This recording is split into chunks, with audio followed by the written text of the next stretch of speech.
Dan juga di garis bawahi poin ini ya, ini sering saya bahasakan, tapi ini saya ulangi mungkin karena cukup lama kita libur kemarin. Ikhwani, orang berbuat amal soleh itu ada kenikmatannya. Orang buat dosa ada kenikmatannya. Tapi dua kenikmatan ini mustahil bersatu, nggak bisa. Antum kalau merasakan nikmatnya ibadah, dan itu dengan cara ibadah itu tanda kutip harus dipaksakan, nggak bisa nggak. Kalau antum tidak paksakan sholat malam, mulai nanti malam bunyiin jam beker, atur sejadahnya, bubuhi minyak wangi, paksain diri bangun, mustahil. Sampai mati antum tidak akan sholat malam, karena syaitan nggak mau kita ibadah, harus dipaksakan tuh. Kalau kita tidak paksakan, jalan ke rak buku kita di rumah yang kita taruh Al-Quran, paksakan jalan ke sana, ngambil Qurannya, paksakan baca selembar sehari, tidak bakal dibaca sampai kita meninggal. Mungkin sampai anak cucu kita juga tidak sentuh Quran itu. Mereka cuma mengenang, oh itu Quran nenek dan kakek saya. Nggak bisa kalau nggak dipaksain. Ibadah yang dipaksakan, Allah gunakan kata-kata paksa dalam Al-Quran ini ya, tanda kutip bahasa saya ini ya. Allah SWT mengatakan, a'udzubillahi minasyaitonirrajim, walladzina jahadu fina lanahdihannahum subulana. Orang yang memaksakan diri ke jalan kami akan pandu menuju ke jalan-jalan kami. Kalau kita biasakan paksakan diri, sesuatu yang dipaksakan di awalnya itu nanti akan menjadi sebuah kebiasaan. Kalau dia kebaikan maka akan baik tuh. Kita kalau biasakan diri puasa Senin Kamis, atau biasakan diri untuk azan langsung ke masjid, coba biarin bergulir tuh. Nanti kalau sudah menjadi sebuah kebiasaan, kita nggak enak lagi kalau nggak kerjain gitu. Karena kenikmatannya sudah muncul. Kalau ada orang yang setiap azan ke masjid, sebulan aja misalnya dijaga sama dia, nanti gak enak tuh, sekali aja terlambat satu rakaat masbuk, apalagi kalau ketinggalan sholat berjamaah, itu luar biasa penyesalannya, seperti sebuah gunung yang berat. Dari ini yang kata Nabi SAW, orang mukmin kalau berbuat dosa kecil, pelanggaran kecil sebenarnya, seperti gunung yang besar di atas punggungnya, berat rasanya, menyesal kenapa ya gitu. Sementara orang munafik kalau berbuat dosa besar, dianggap seperti lalat yang hinggap di hidungnya dan dia usir seperti ini. Kecil bagi dia. Nah, kenikmatan ibadah itu akan ada dengan cara antum harus paksain ibadah tuh, nggak bisa. Ikhwani, berhenti membuka peluang buat syaitan, jin dan manusia yang terus membisikkan, nantilah, gampanglah kamu alim ya, berubah ya, sok alim dan segala macam istilah. Habis sudah masalahnya itu. Saatnya kita hijrah. Sampai kapan kita mau dengar syaitan-syaitan nih semuanya? Jangan sampai nanti ajal mati baru antum menyesal, penyesalan di belakang loh. Kalau antum meninggal dalam kondisi ada sholat yang ketinggalan, luar biasa nyesalnya itu. Kalau kita meninggal dalam kondisi tabungan kita penuh, nggak sempat disodakain, pastikan demi Allah antum akan nyesal. Kenapa dulu saya nggak bangun masjid ya? Kenapa dulu saya nggak begini ya? Kenapa dulu saya nggak begitu ya? Terus itu, gitu kan? Kenikmatan ibadah ada, kenikmatan maksiat juga ada. Kenikmatan maksiat ini, kalau orang maksimal di situ atau orang maksimal di sini ya, kalau ada orang ibadah dia maksimal, betul-betul ditinggalin dosa sama dia. Orang yang pakai jilbab, akhwat kita yang pakai jilbab rapi, dia sudah komitmen jaga itu. Sama tadi dengan misalnya laki-laki kalau jaga sholat di masjid, luar biasa dia tidak mau ada orang lain lihat sehelai rambutnya pun kecuali mahramnya. Satu waktu ada orang nyelonong masuk ke rumahnya, pas nyelonong masuk ke rumahnya, lihat rambutnya. Apa yang terjadi? Pasti ukhti itu menyesal. Luar biasa terbebani. Kenapa nih rambut saya kelihatan? Karena dia sudah merasakan pakai jilbab itu sudah dipaksakan sama dia, tanda kutip, sehingga menjadi sebuah kebiasaan dan sudah ada kenikmatan. Karena dibiasakan jadi ada kenikmatannya, gitu kan? Nah, kenikmatan ini, kenikmatan ibadah ini akan menghilangkan kenikmatannya dosa. Lawan tutup aurat, buka aurat. Orang yang sudah biasa tutup aurat dia rasa nggak enak lagi orang buka aurat. Orang yang biasa sholat, hilang kenikmatan meninggalkan sholat, karena lawannya sholat pahala, ini meninggalkan sholat dosa, gitu kan?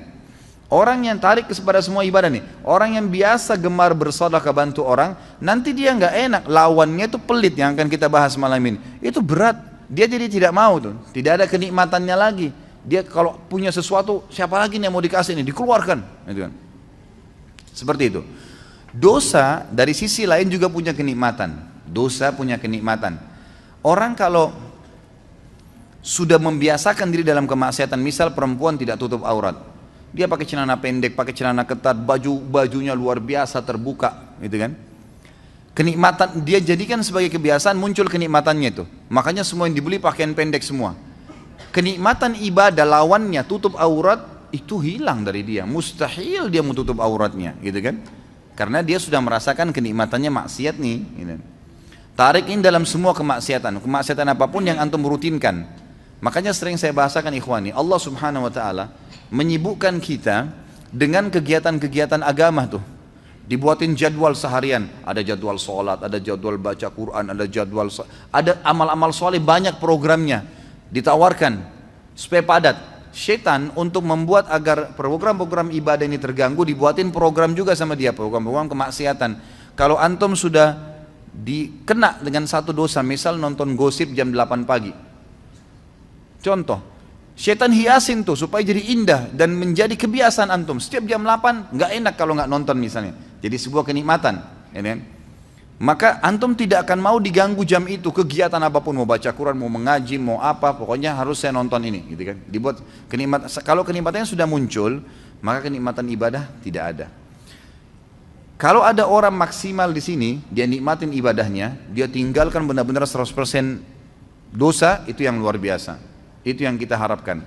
Kalau ada orang yang maksimal juga di dosanya, tidak pernah beribadah, kalau menurut saya dengan kacamata dia ya, saya bicara dengan kacamata orang yang bermaksiat, itu bagus dia. Kenapa dia bagus? Karena dia maksimal menikmatin tuh. Kalau ada orang yang tengah-tengah, nah ini yang paling banyak nih. Mudah-mudahan di sini tidak ada. Di tengah-tengah, dia mau ibadah, tapi juga disisipin untuk maksiat.